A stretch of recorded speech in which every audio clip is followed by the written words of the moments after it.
guess it's official. We're live. So just let me see. Well, hello everyone, and welcome everyone who's joined. My name is Renata. I'm dialing in here from London. I work in the Shalika Marathon Global team. I'm here with Anne and Adrian, and they are familiar faces to all of you, members of the Shalika Marathon Americas team. We're just going to wait for another couple of minutes, and then we're going to officially begin with this live Q&A. So get your questions ready. And before we start, I'm just going to remind you, you can switch on the Q&A option on your Hangout screen. If you just look at the top right corner here, you should see little squares. If you had trouble finding the Q&A option, just click there and make the Q&A sort of put that on, and you'll be able to submit your questions. Just again as a reminder, when you submit your questions, please include your name, your school name, and the country that you're from, and then Adrian will be able to answer you. Once again, we're just waiting a few minutes, but welcome everyone who's joining in now. As you know, the Shalika Marathon Americas 2015 live Q&A. We're just going to wait a few more minutes, and then we'll be able to start answering your questions. So keep your questions coming. As I mentioned a little bit earlier, we're here with Anne, who you all know was a familiar face from the Facebook group and from the past events in Houston. Anne will be taking you through some slides showing really important deadlines and registration guidelines for you ahead of the event. And then another really familiar face to all of us, sort of our technical Bible for the Shalika Marathon Americas event. Adrian, who's the Shalika Marathon Americas technical director, is also here to answer our questions. Let's just wait for another couple of minutes before we start. And again, a reminder, you should also submit your questions using the Q&A functionality here on the top right corner of your screen. Please remember that when you submit your question, it would be great if you could include your name, your school name, and also your country. As I said, we're just going to wait for another couple of minutes before we start. For you who are joining now, my name is Renata. I'm working in London in the Shalika Marathon Global team, and we're here with Anne, who, as I said, is your sort of main focal point for contact ahead of the competition and then when we are on site. And also really familiar face from the Facebook group.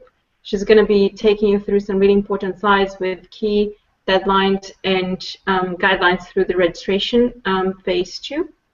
And also we're here with Adrian, who's the Shalika Marathon Americas technical director, and he will be answering some of your technical questions.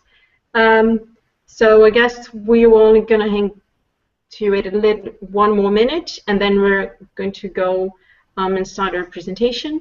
Some really good questions coming in, so thanks everyone who is already submitting. Just please remember, submit your question including your name, school name, and the country that you're from. How this is going to work is first, and it's going to take you through some really important slides with key deadlines and registration guidelines for you to complete phase 2. And then Adrian, as I said, is going to be sort of answering the questions that you're submitting. But just as a final reminder, please include, as I said, name, school name, and then the country that you're from. Guess it's now time for us to officially start. So I'm going to hand it over to Anne, and then she's going to share some really important information with you. So keep your questions coming, but please pay attention to Anne's slides first. Up to you. Great. Thank you, Renata. As Renata mentioned, I'm going to share my screen with you so we can review some important deadlines with the registration process. So as we get started, we'll just kind of take a look at how this is going to go. We'll review the registration process, and then, as Renata mentioned, we will hand it over to Adrian and open it up for questions, question and answer session for all of you guys. So real quick, please take note of these important dates. As you all know, phase 1 registration has closed, and Phase 2 registration is now open to eligible teams. The deadline for completion of Phase 2 is January 19th, 2015. So please make sure you complete all of the required Phase 2 information by January 19th. We'll review exactly what you need to provide on the next slide. Then the other important dates, Phase 3 and 4 open on January 22nd.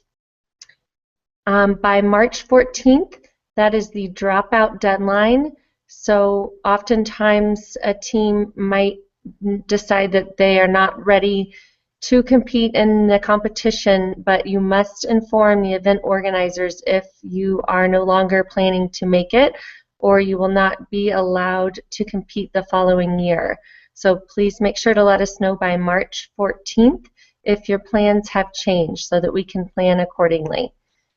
March 2nd is the deadline for completion of Phase 3, and that is the logistics information, which we will review shortly. March 30th is the deadline for completion of Phase 4, and those are the off-track awards. And of course, we all know the event is April 9th through 12th in Detroit.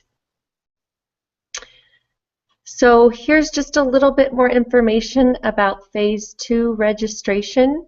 This is the technical schematic portion of the registration process. Each team will need to provide details about their project. You can also register up to 8 team members during Phase 2. Please note that you will be able to add additional team members during Phase 3. So you're not limited to 8 team members. That's just all you can add in Phase 2. And you will also need to provide an overview of your vehicle. And then finally, you will need to upload your technical schematics for approval. And details about what is required is included in the rules and regulations. And of course, if you have any questions during the entire registration process, you can contact me and I will do my best to answer them. And Phase 3 registration is the logistics portion of the registration process. And again, that will open on January 22nd. And this is the same as it has been in the past, so some of you may be familiar with this process, but as I mentioned, you can add your additional team members in this portion if you have more than 8 people, and we will collect some contact information from each person. Each participant also must sign a personal waiver.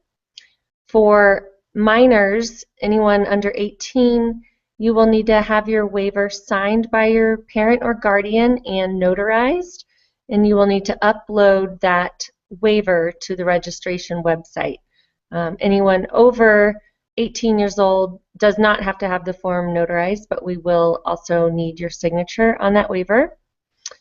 You will also need to upload a copy of your driver's license, and that goes for the drivers and the reserve drivers. Please note that we will not accept driver permits. They must be valid driver's licenses. And we will also provide some information about shipping your vehicle during the Phase 3 registration. We will have a recommended shipping provider along with contact information so that you can reach out to that shipping provider, secure a quote, and secure your shipment to and from the convention center. And you will also let us know who we should make your check out to, and that is for your travel stipend. So as many of you know, Shell writes a check to each participating team to help offset the travel costs for attending the event. And you will receive a check based on, the amount is based on your distance from the Cobo Center in Detroit. So you will just let us know who to make that check out to, and then once you arrive at registration, we will give you your check. And then finally, Phase 3 will provide some information about the different lodging options. So we will once again have free camping inside the convention center. We will provide showers and padding and encourage teams to bring their own tents and sleeping bags. And if you do not want to stay in the free campsite, we will also have rooms available at the Crown Plaza Hotel.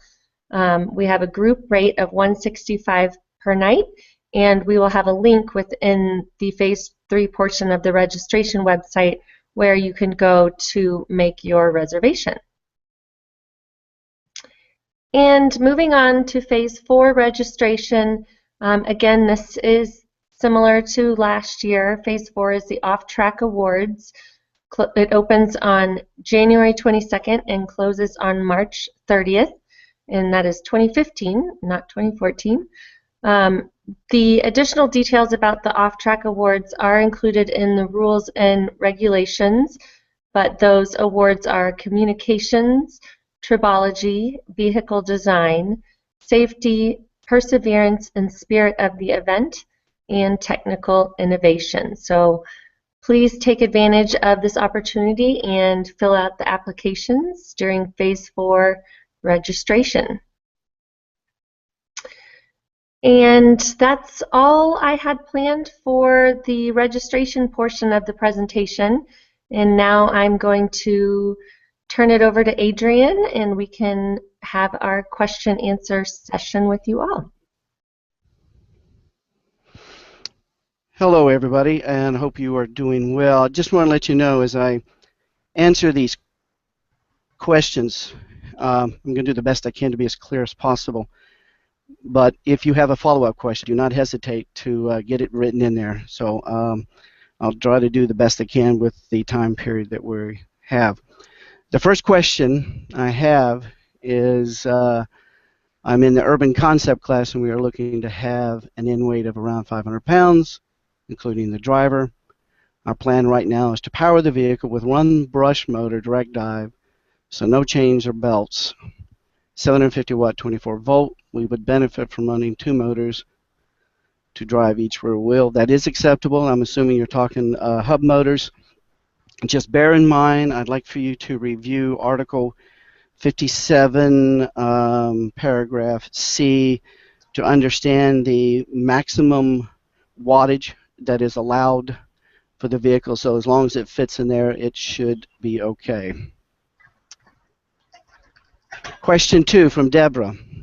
It is possible to have a picture and a description of the main kill switch posted on the website to ensure uniformity with the teams as we design our vehicles. Yes, it is. That is in the works. I'm hoping it's going to be there by January, but that is in the works. Good question. I have another question from Moses. We are registered in the prototype category. The car we put into competition is still in final phase. The steering should only be front. Our car is already going through this change, but we are using a past model. I ask, the rear wheel can be free. Then the control is made by the driver in the front, but the rear wheel may be free to move both sides independently. No, the rear wheel has to be fixed. It has to be front wheel steering only. The rear wheel has to be fixed. There is another question, what are the CNG component regulations? I'm in the process now of finalizing that with all the vendors. It will be a specific bottle size. I'm trying to get it as small as possible. You will also be required to buy the components such as regulator and shutdown switch through Shell Eco Marathon, which would be through Ann Buchanan, but I'm just right now trying to get everything finalized, and we hope to have that ready by mid-January, but we are working on that as well. Renata, do we have any other questions? We do, actually. So now let me select a question. Yes, this one is more applicable to Anne. So it's from Tao, I think it's Lipsitz. And she says, or he says, sorry, I don't know. In the registration, there are a maximum of 8 entries. So we put 8 members, and when we bring the rest with us, they can purchase a meal card. Sure. As I mentioned during Phase 2 registration, you can provide information for 8 team members, and then when you move on to Phase 3 registration, you can actually add up to 20 team members. So you will need to register everyone in advance before you show up to the event, but you are correct when you are referring to the meals. Shell will provide free meals for up to 8 team members, and additional team members will be able to purchase their meals on site. Great.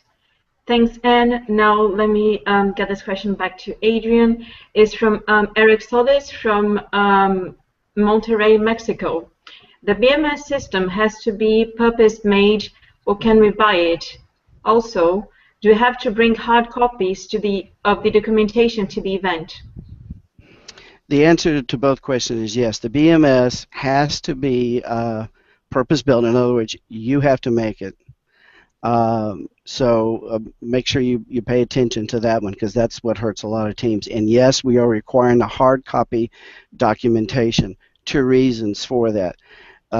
If we're going through inspection or you're having vehicle problems, our technical experts could, by using your technical documentation, look through that and see if there may be an error that they can help you correct. So that technical documentation is required, hard copy, when you come through inspection.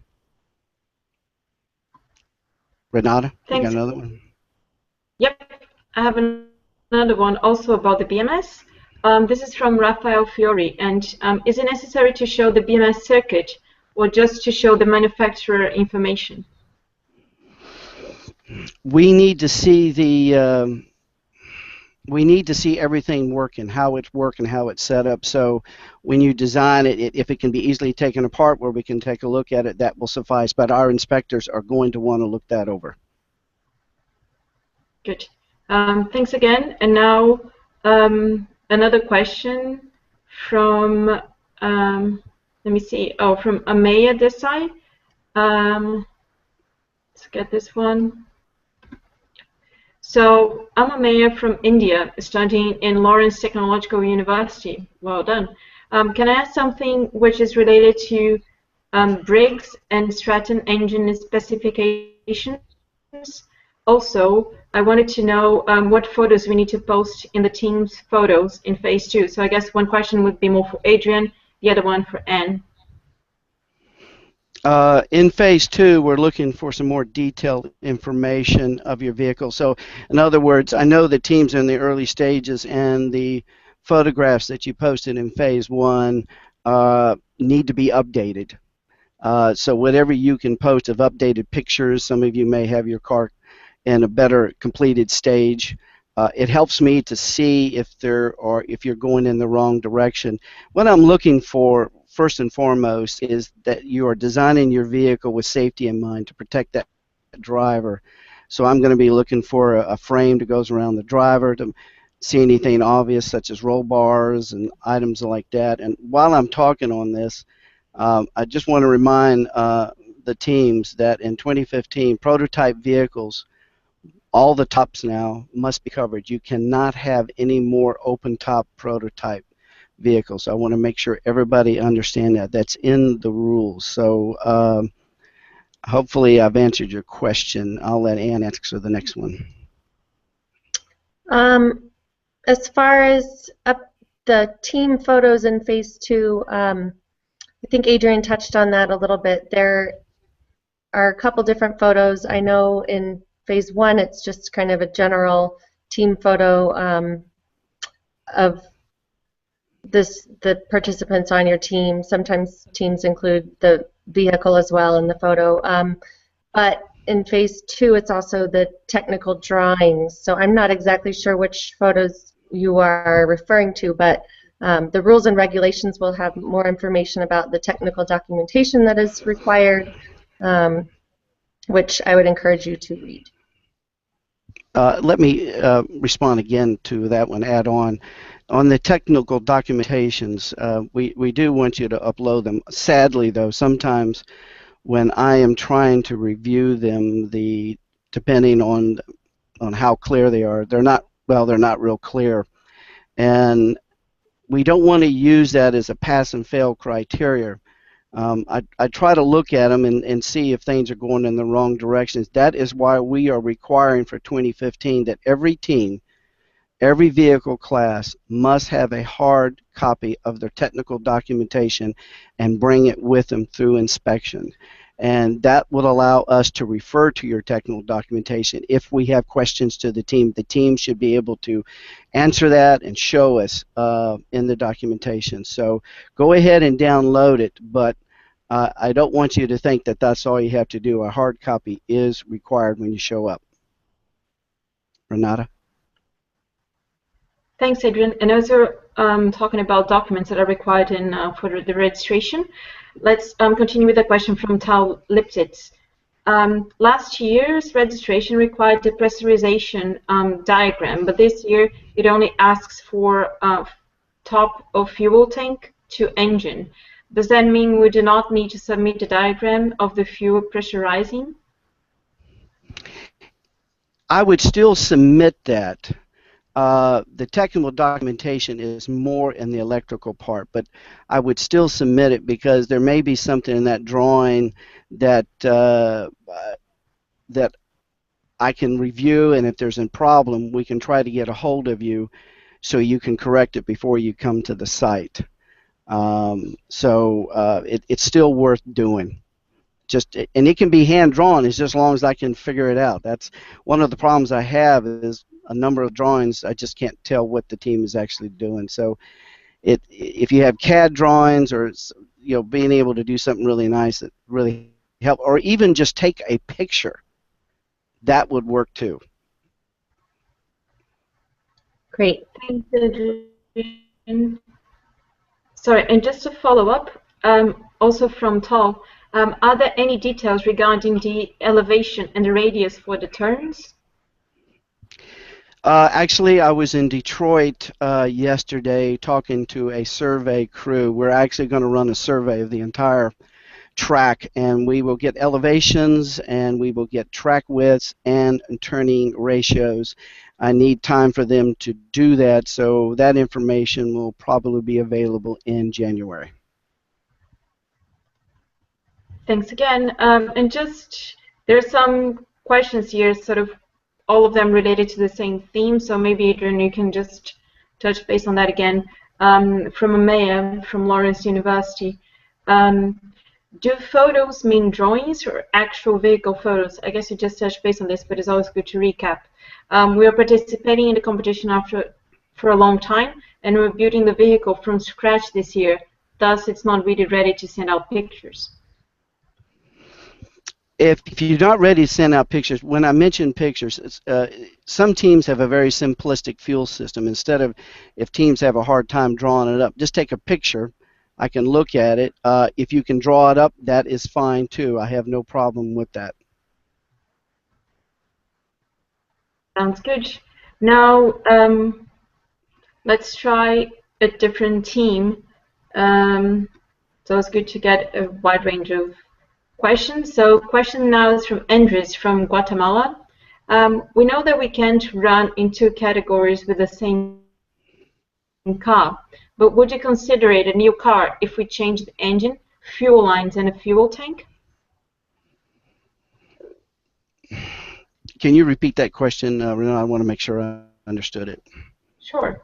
We know that we can't run in two categories with the same car, but would you consider it a new car if we change the engine, fuel lines, and the fuel tank? Not necessarily. I guess my question to you is, have you already registered it in one fuel class category and you want to change it? Is that what you're asking? That's because you can change the fuel category of the same vehicle. That's not an issue. But when you register your vehicle, what you register is what we're expecting at the event.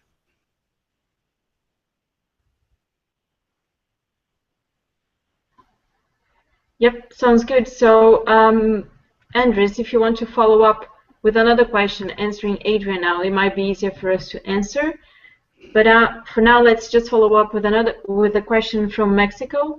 We are the eMotion team from Tech de Monterrey, and we are developing a hydrogen prototype car. Is there any information on the intake of hydrogen,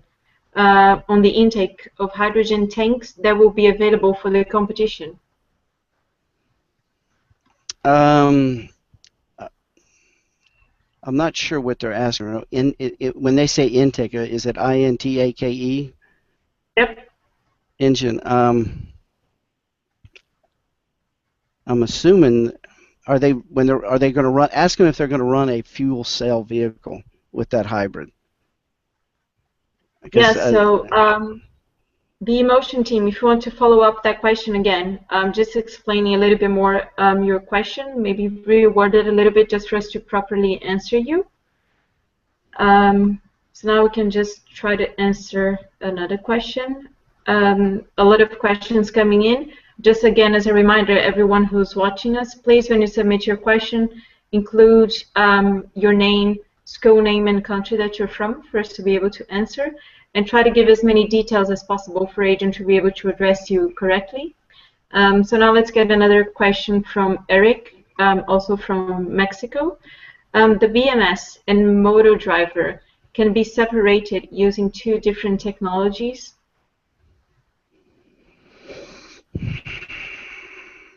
In principle, yes. But bear in mind, the final approval is actually during inspection. But in principle, yes. Thanks, Adrian. Now then a question from Amaya about the engine. How can we test such a small engine, one cylinder, I guess it's 6 HP, on a dynamometer? Do I say that? Dynamometer? Yes, that is correct. Well, it's actually a good question. There's actually some teams that have made their own dynamometer to test it. I can't tell you how to do that. That's something you're going to have to. I think some of the teams, maybe, Ann, you can chime in and we can remind the teams that some of these questions can be asked to other teams and they might be able to help them out. But I do know teams have made their own dynos to address these single cylinder piston engines. So, but in a situation like that, there's no rules and regulations, and I understand what they want to do, but they're going to have to dig deeper on that one rather than us. And one thing you might want to do is post questions to the Facebook group page. And if you guys are not members of that and need the link, you can always send me an email and I can send it to you, or just do a search for Shelley Go Marathon Americas and ask to join the group. But we would love it if you would post questions for each other, and that's another great resource for finding answers to these types of questions.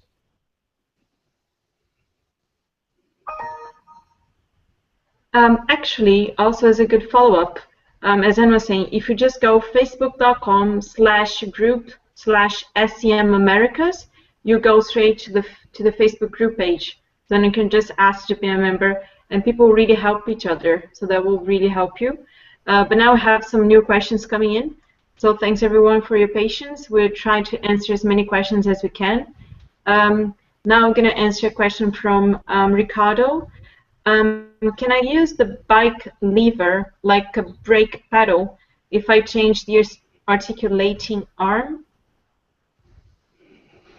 On a prototype vehicle, you are allowed to use the type of brake lever on a bicycle that is acceptable, but it's got to pass the brake inspection. Also, where you mount that is critical, because the braking needs to, if you have two, you got to have two brakes, one for the front, one for the rear. In order to brake, your hands cannot leave the steering wheel, so you have to have the brakes on the steering wheel, or you can use a foot brake. And oddly enough, some teams do use the lever action off bicycles for foot brakes, but yes, that is permissible. Thanks, Adrian. And now just as a follow-up, Andres sent us the follow-up question. Andres from Mexico, and he just says, Thank you. You've answered my question. We're registered in the ethanol category, and we're going to run. Yeah, and we're going to run in that category. So I guess he got the answer, which is always good. Yes, that's fine. Now let's go with a question from Amanda DeLittle. Is it required that the driver has some sort of frame on the sides of the body above the base of the frame? The roll bar would still extend beyond the helmet and shoulders as specified in the rules. She's from Bradley University in the US.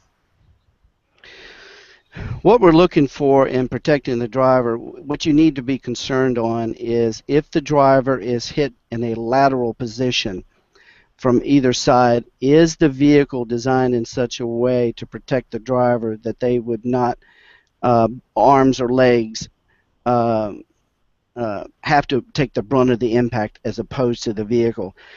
Some teams design what they call a monocoque vehicle, which is basically a one-piece vehicle, and it's sturdy enough to take the impact. That will work. Some other teams build a metal or carbon fiber frame that comes down in a lateral from the roll bar to protect the driver's shoulder, arm, and thighs. So it's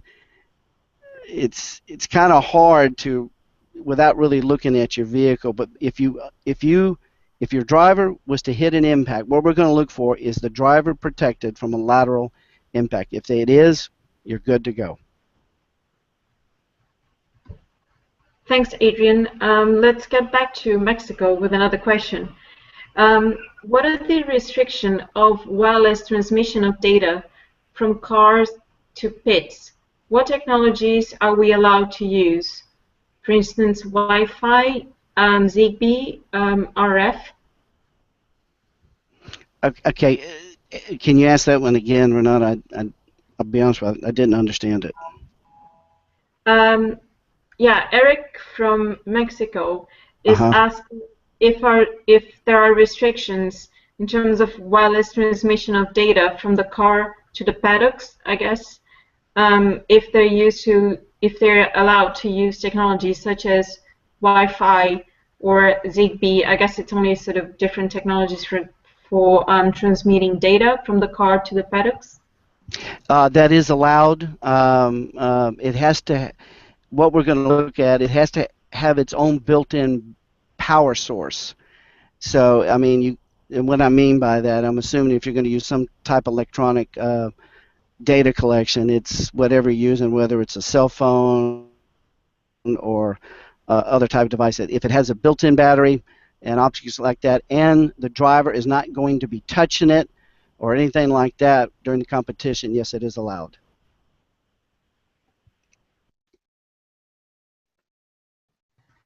Thanks again, Adrian, and sorry for the small delay. I was on mute.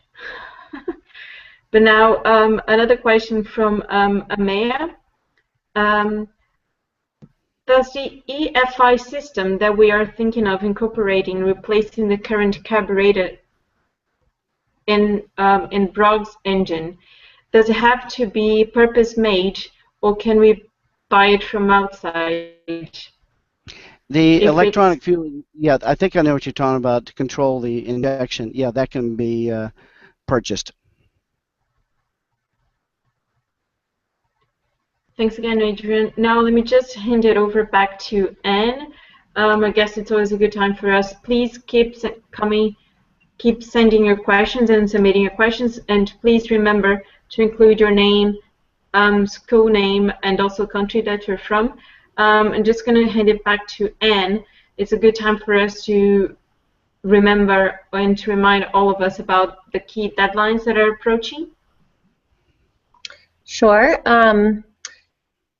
Just as a reminder, the next deadline is coming up on January 19th, so everyone needs to mark their calendar. If you have any questions or concerns about meeting that deadline, please keep us posted, but that's a pretty hard deadline. And January 22nd is when Phase 3 and 4 open, so please mark your calendars for that, and that's when you can start completing the logistics information and the off-track awards. Phase 3 deadline is March 2nd, and the Phase 4 deadline is March 30th, and the dropout deadline is March 14th, and that's when you must let us know if your plans to attend Shell Eco Marathon have changed and for some reason you're no longer able to make it. If you do not inform the event organizers that you're no longer planning to come, we will not be allowed to have you participate next year. And then, of course, the date for the competition is April 9th through 12th. Good. Thanks again, and I hope everybody took note of all these important dates. Now let's just go back with some important questions that are coming in. Thanks everyone who are submitting them. Now a question from NASA, from the University of Missouri. Just want to confirm, and I guess Adrian already touched base on this, but it's always good to remind them. Do we need to build our own BMS? We purchased a battery pack, and the BMS is included within the pack. Can you please point out which article in the rules is explaining this point? Yeah, give me 1 second on that one.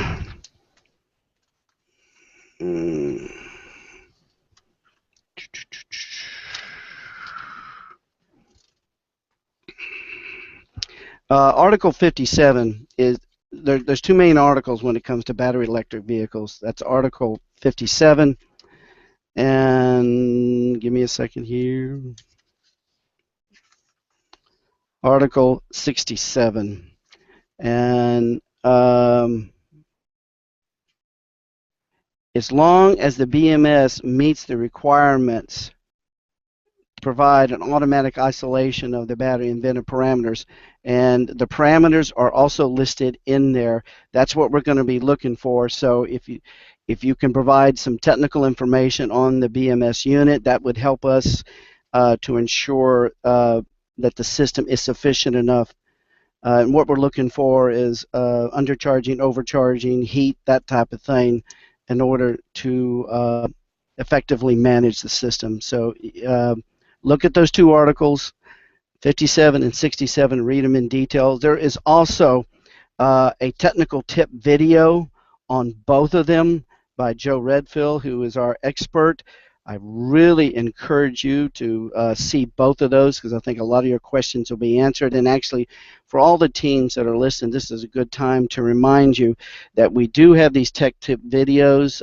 You can, if you click on the rules and regulation, it should be an automatic link to take you to the videos. These are short videos. They're to the point. It's not a long, drawn-out process. They're about 90 to 120 seconds at the most, and a lot of teams are finding them very useful. So please check that out, and that should help. Renata? Thanks. Those are really fun videos, and it's really quick to watch. So just go to youtube.com/shell. There's a dedicated playlist there with about 11 videos, and there are 3 more coming. So it's good to check. Now another question from Brian, from Bradley University in the US. If the driver's hands are not to leave the steering wheel, does that mean that the starter and ignition switch or button must be mounted on the steering wheel, steering bar, rather than on the floor or dashboard? If they're going to do a burn and coast, yes, everything's got to be there on the steering wheel. Thanks, Adrian. And now a question from Sean Michael about the new rule about the deadman switch for the engine. Can it be incorporated into the starter button on the driver controls?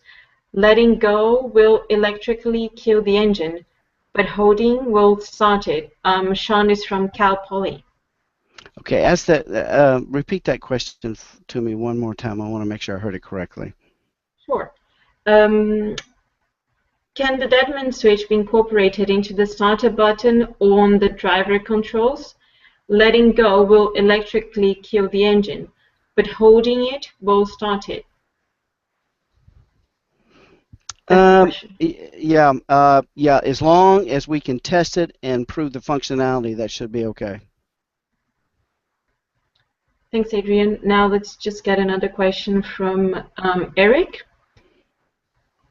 from Mexico, I guess. Our robot is made of composite or composite materials, glass fiber, cardboard, and aluminum sheet. Our computer tests and prototypes show that it will lateral and roll forces. Are we allowed to use this? I'm not sure if you get the question.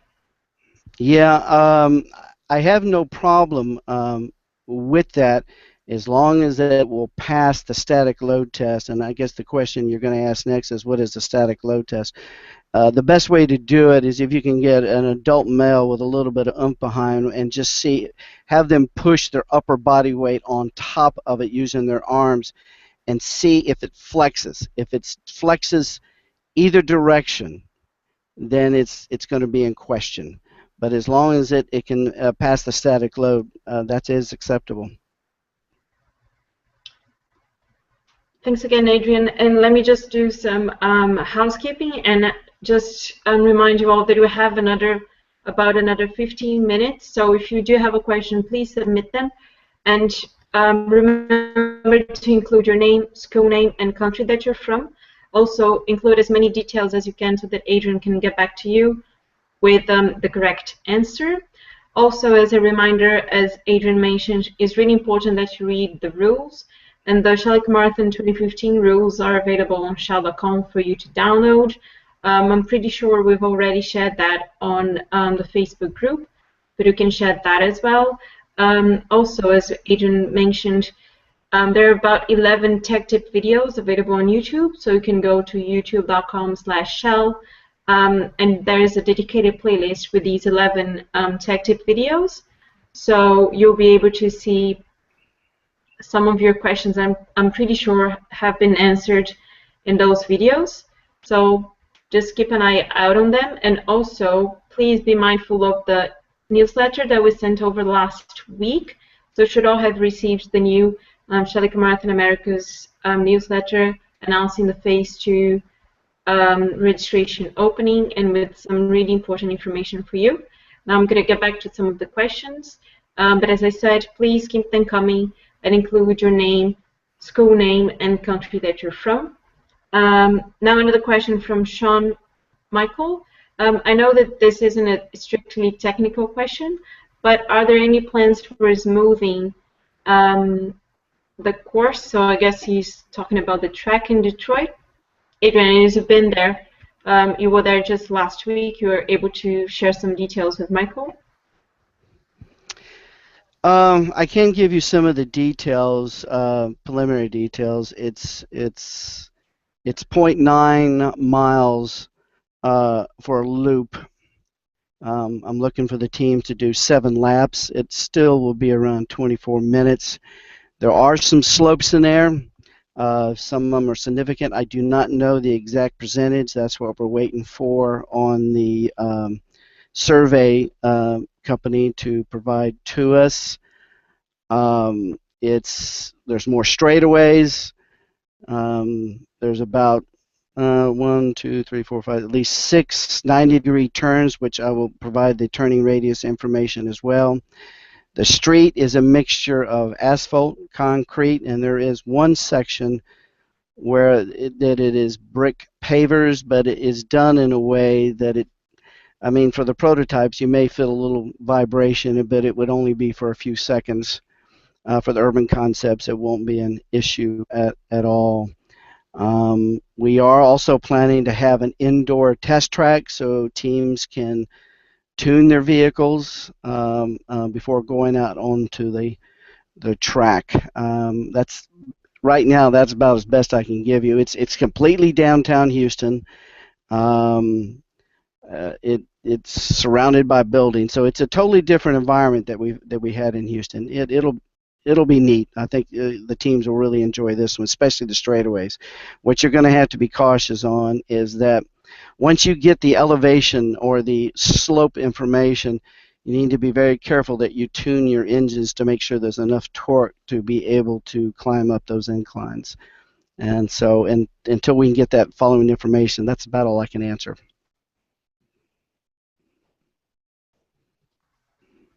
Thanks, Adrian. And now, still on the track, I'm not sure if you have that answer. Rafael from Mackenzie University in Brazil. The question is, do you know if the direction of the track will be clockwise or counterclockwise? It will be counter. That was easy. So another question now from Igor from Campinas, also in Brazil. In the battery electric category, the systems that do not compose the powertrain, such as telemetry, pilot communication, and displays, must those be powered by the main battery, or can we use additional batteries? Again, when it comes to electronic communication during competition, the units can be used as long as they have built-in batteries. As long as they're built-in batteries, they are permissible to use, and the driver does not have access to them. So in other words, we don't want the driver messing around with either small keyboard, cell phone, etc. But it has to be a built-in battery. You cannot make something. Thanks again. And just as a final reminder, we only have about 10 minutes max. So if you do have a question, please submit them as soon as you can. And if we're not able to answer your question, we'll just collate them all and try to answer them maybe through the Facebook group. So now let's just try to get a final answer from Eric. Eric's been really participative, do I say that, today? So thanks, Eric, for joining. From Mexico, our steering system does not have a steering wheel. Instead, we have pulleys, I guess, cables, and levers. We have front steering. Are we allowed to use that kind of mechanism? Let me get a clarity on that one. Hang on just a minute. I think there was a ruling on that.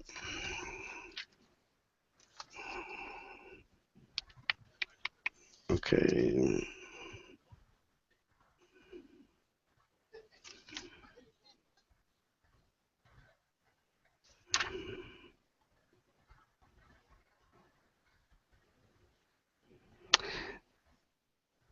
As long as the vehicle is front wheel steering, and it is effective to control the car, that is acceptable. So it's going to be heavily scrutinized during inspection. So if you feel like your driver can effectively control the car using those levers, but bear in mind that braking,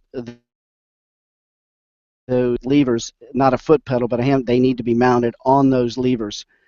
I do not want the driver to remove his hand from any steering control system to apply brakes. Renata? Thanks, Adrian. I guess we're almost done. So if you do have a final question, you have about 2 minutes to submit them. Until then, I'm just going to ask Anne to do you all a favor and remind you of the deadlines for the last time, so you can take notes. And she'll also remind you of the registration phase 2 process. So Anne, up to you. Last time for them to take note. All right, thank you, Renata. Again, the phase 2 deadline for all of your technical schematics is January 19th. January 22nd is when phase 3 and 4 open. March 14th is the dropout deadline. March 2nd is the phase 3 deadline, and that is your logistics information. And March 30th is the phase 4 deadline, and that is the off-track awards. And again, phase 2 is what is currently open to the eligible teams. You should have received an email from me letting you know whether or not you have access to phase 2. That's where you will provide more details about your project, register up to 8 team members, provide an overview of your vehicle, and most importantly, upload your technical schematics, which Adrian will be reviewing.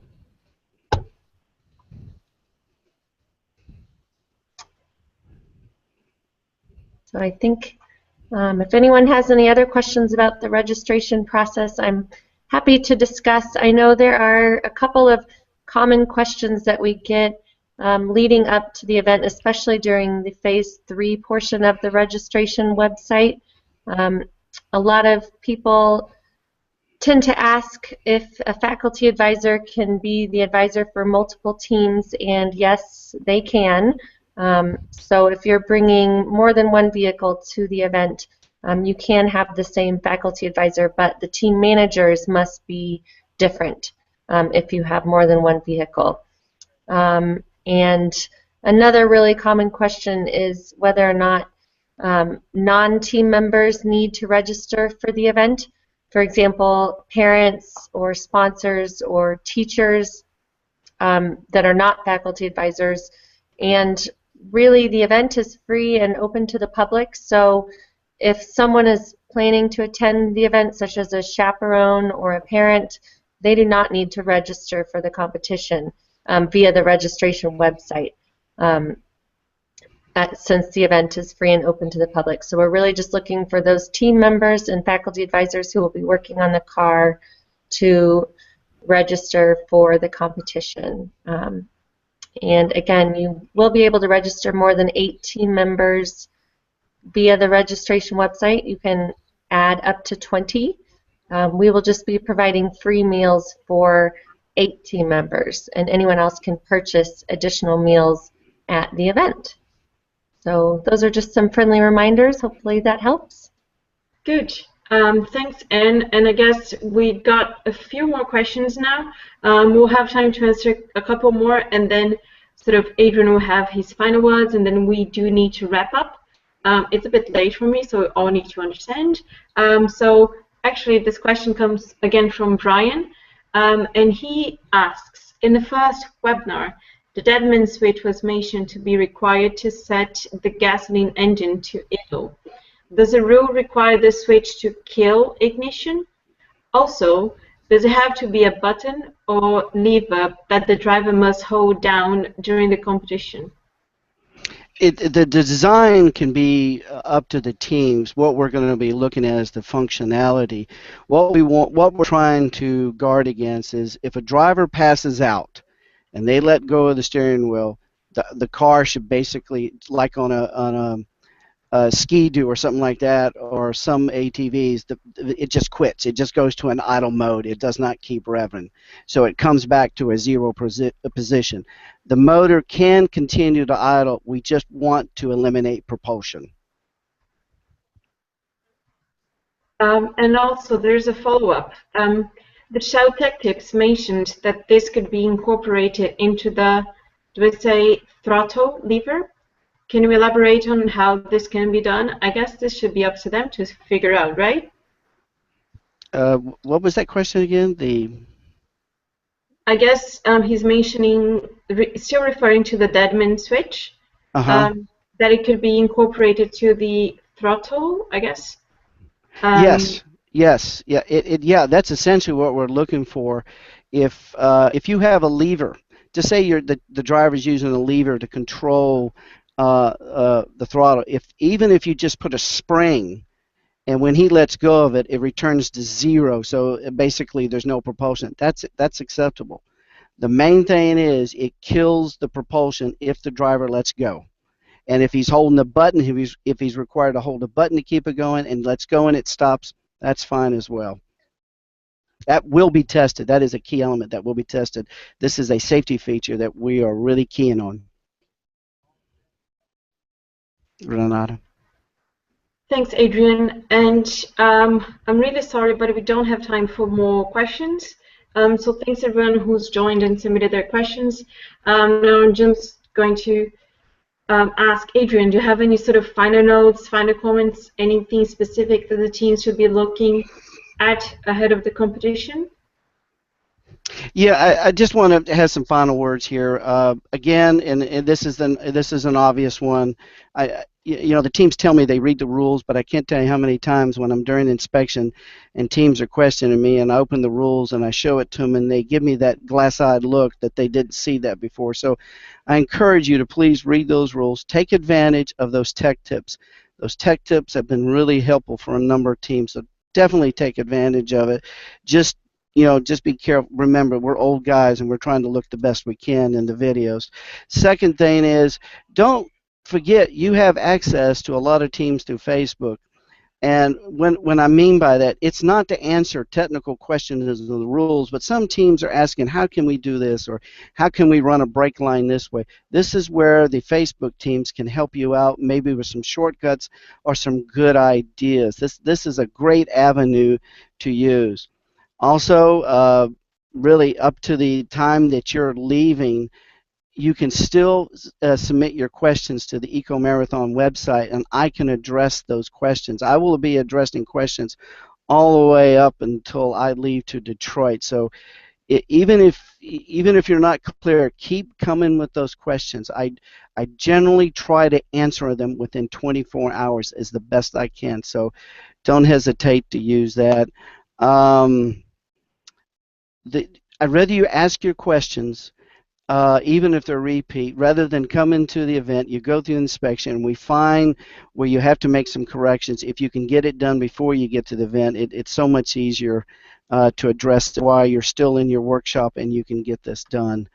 I hope this time has been beneficial to you. Do note that we, as part of the Chilica Marathon, you think of Renata, she's way past her bedtime, and I appreciate Ann and the other team members that we don't mind doing this. We really enjoy this. We enjoy this event, and we enjoy you being there. So keep those questions coming. Thanks, Adrian. And of course I'm here. Still have a lot to go before I go to bed. This was my priority today. So, Anne, marks or comments to the teams? Well, I think you all have my contact information, so I enjoy receiving the daily questions and requests from the teams. Please keep them coming. That's why I'm here, is to help you with the registration process and help get your technical questions answered through Adrian. I hope you took note of all of the deadlines, and thank you all for completing your phase 1 by the deadline. And we can't wait to see you on site in Detroit. Thanks. And thanks for joining. I know our day also started early today, but I just want to close this saying thanks to everyone who joined and submitted their questions. Also, just a final thank you to Sean, Eric, Andres, Raphael, Igor. They've all said we've done a great job today, so thanks you. You helped us do a good job. And as final remarks, as Adrian mentioned, please take the Chilica Marathon rules seriously. Read them really accurately. They're going to help you and to guide you and take you through the event and help you prep for tech inspection. They're available on shell.com. And once you see this video available on YouTube, we'll be able to see a link probably here. And you can just click and download the rules again if you don't have them. Also, as we mentioned a few times, just go to youtube.com/shell. There's a playlist there with about 11 videos on the tech tips. There's 3 more videos to come, so you can always see some of the answers or some of the videos that we referred to today available on YouTube. And as Adrian and Anne mentioned, join the Facebook group. The teams are there, and everybody helps each other. So your question might be somebody else's question, and we're all able to help each other. If you don't do it now, you still have time to follow us on Twitter. We do have some trivia there, some questions. You can always share your questions through Twitter as well. And I guess the last remark is next year in 2015, ahead of the competition in Detroit, and I will host another Hangout session, especially with the logistics details, maybe a little bit more about the off-track awards. If you do have more technical questions, please keep them coming. We'll always have Adrian to address them. And I can see some of you now submitting thank you and sort of really nice words in Portuguese. So thank you all. Some of you met me last week in Brazil. Thanks you all who joined us, and I guess it's now time for us to close this. I wish you all a happy holiday season, Merry Christmas, Happy New Year, and see you all in 2015. Bye.